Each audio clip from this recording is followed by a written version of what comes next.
Late November 301 AD, a market stall, Aphrodisias, Asia Minor, a wine merchant named Gaius Flavius Proculus, is standing in front of a stone inscription that workmen finished carving into the city's marketplace wall 3 days ago. It runs for dozens of columns. It lists, in exhausting detail, the maximum legal price for nearly everything sold in the Roman Empire. Wine by the measure, wheat by the modius, even the fee a lawyer can charge for filing a legal brief. At the bottom of the inscription sits the penalty for charging more: death. Gaius does not own a printing press to check whether this is real. He does not need one. The stone is real. The Emperor Diocletian's seal is real. And the price listed for the wine he sells, a price set well below what it actually costs him to buy the grapes, ferment the batch, and transport it from his supplier, is also unfortunately very real. He has two options: sell at a loss until he runs out of stock and capital, or stop selling. Within weeks, merchants across the empire choose the second option. Wine disappears from markets that had wine the month before. Bread becomes scarce in cities that had never known a bread shortage. A contemporary writer named Lactantius watched all this unfold. He recorded that blood was shed over the smallest and most trifling matters. Goods that had been priced fairly under normal trade had simply vanished. The few that remained were fought over in a marketplace the edict had broken rather than fixed. Diocletian did not cause inflation.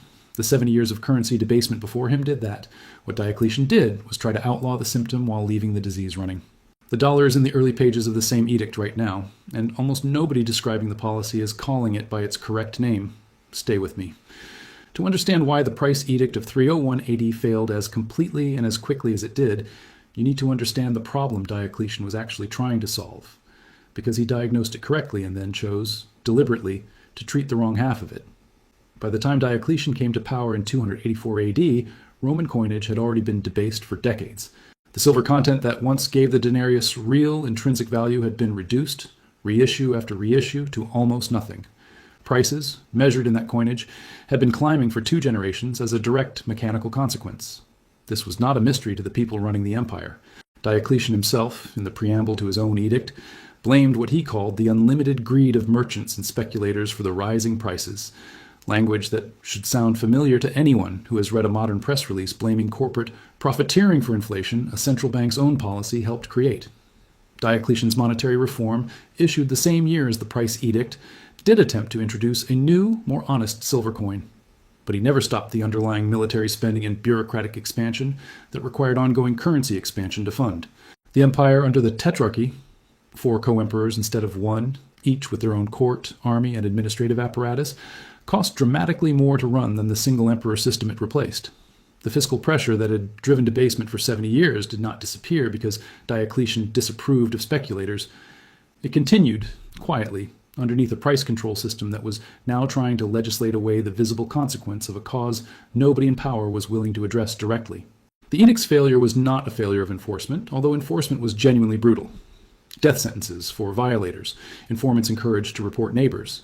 The failure was structural. When the legal price for a good sets below what it costs to produce or acquire that good, the rational response from anyone holding that good is to stop selling it through legal channels. Goods did not become more expensive under Diocletian's edict. They became unavailable at the legal price and dramatically more expensive on the black markets that immediately formed to fill the gap. Within a few years, by most historical accounts, the edict was being quietly ignored across most of the empire, and within a decade, it had effectively collapsed, abandoned without ever being formally repealed. Now here is where this story becomes directly relevant to the dollar, and it requires understanding a chapter of American monetary history that gets discussed far less than it should.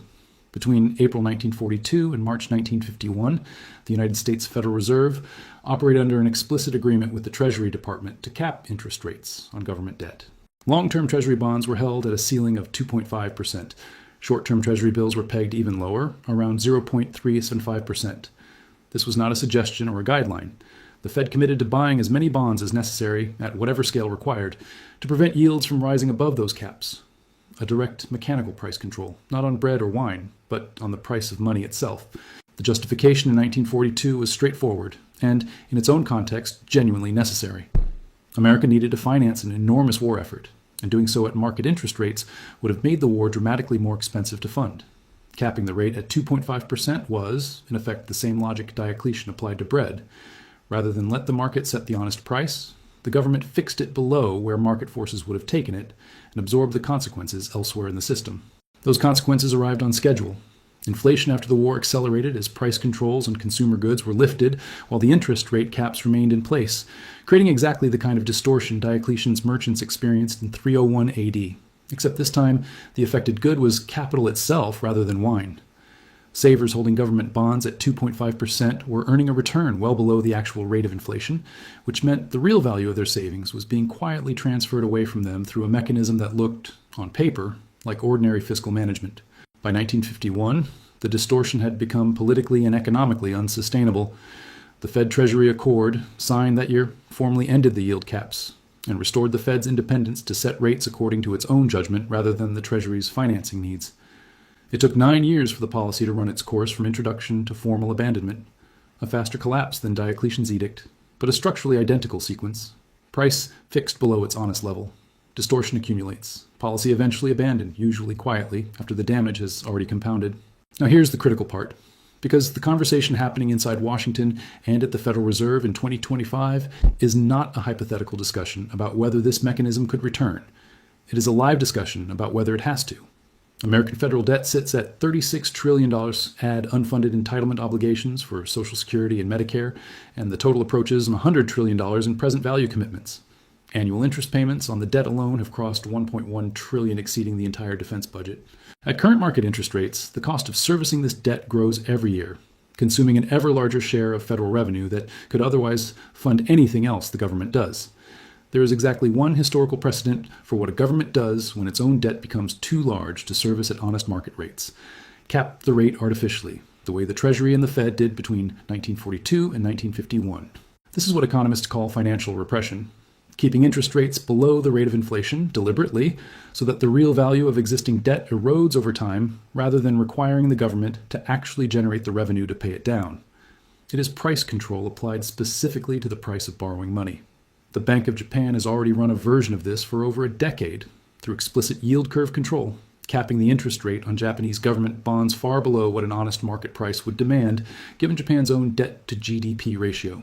Discussions about whether the Federal Reserve should adopt a similar policy have moved from academic papers into mainstream financial commentary as the $9 trillion annual refinancing requirement for U.S. debt has become harder to ignore.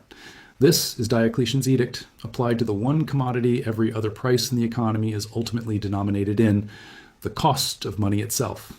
Here is the dimension that makes the modern version of this trap structurally larger than either historical precedent, Rome's or America's own 1940s experiment. Diocletian's edict distorted the prices of specific goods within a single regional economy, and the black markets that formed in response were visible, physical, and relatively quick to develop.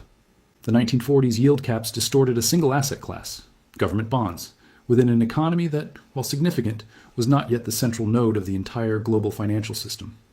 A 2025 version of financial repression, if implemented at the scale the debt trajectory implies, distorts the price of the single most important financial benchmark on Earth. Treasury yields underpin mortgage rates, corporate borrowing costs, the discount rates pension funds use to calculate their obligations, and the relative value of every other government bond denominated in every other currency. Suppressing that price artificially does not create a black market in one city's wine supply. It creates a black market, in effect, across the entire global allocation of capital, pushing savers, pension funds, and foreign central banks to find alternative stores of value outside a system whose central price has been fixed rather than honestly set. The central bank gold buying that has run at record levels for 5 consecutive years, and the dollar's declining share of global reserves are not separate stories from this one. They are the modern equivalent of merchants in aphrodisias quietly refusing to sell wine at the legal price, capital finding its way around a control before the control has even been formally announced. This channel exists to read the edict before it gets carved into stone. Gaius Flavius Proculus did not need an economics degree to understand what was happening to his business in late 301 AD. He needed only to look at the gap between what the law said his wine was worth and what it had actually cost him to make. That gap was the entire story, and it did not require 70 years of hindsight to see it. It required standing in front of the inscription and doing the arithmetic. The arithmetic underneath the $100 trillion in obligations is sitting in plain view today, the way Diocletian's edict sat in plain view on stone walls across the empire in 301 AD. The question this video is asking is not whether financial repression could happen. It already happened once in this country, within living memory of people who are still alive. The question is whether the scale this time is large enough that the same mechanism, attempted again, produces a black market, not in wine, but in trust itself. Subscribe if you want to keep reading the inscription before everyone else notices it's already been carved. And I want your argument in the comments. The 1940s yield caps lasted 9 years before the Fed Treasury Accord ended them, and Diocletian's price edict collapsed within roughly a decade as well. If financial repression returns at a $100 trillion scale in 2025, does the sheer size of the debt make the policy last longer because there's no alternative, or does it collapse faster, precisely because the distortion is larger than anything either historical precedent ever had to absorb? Drop your argument below. The clearest one gets pinned.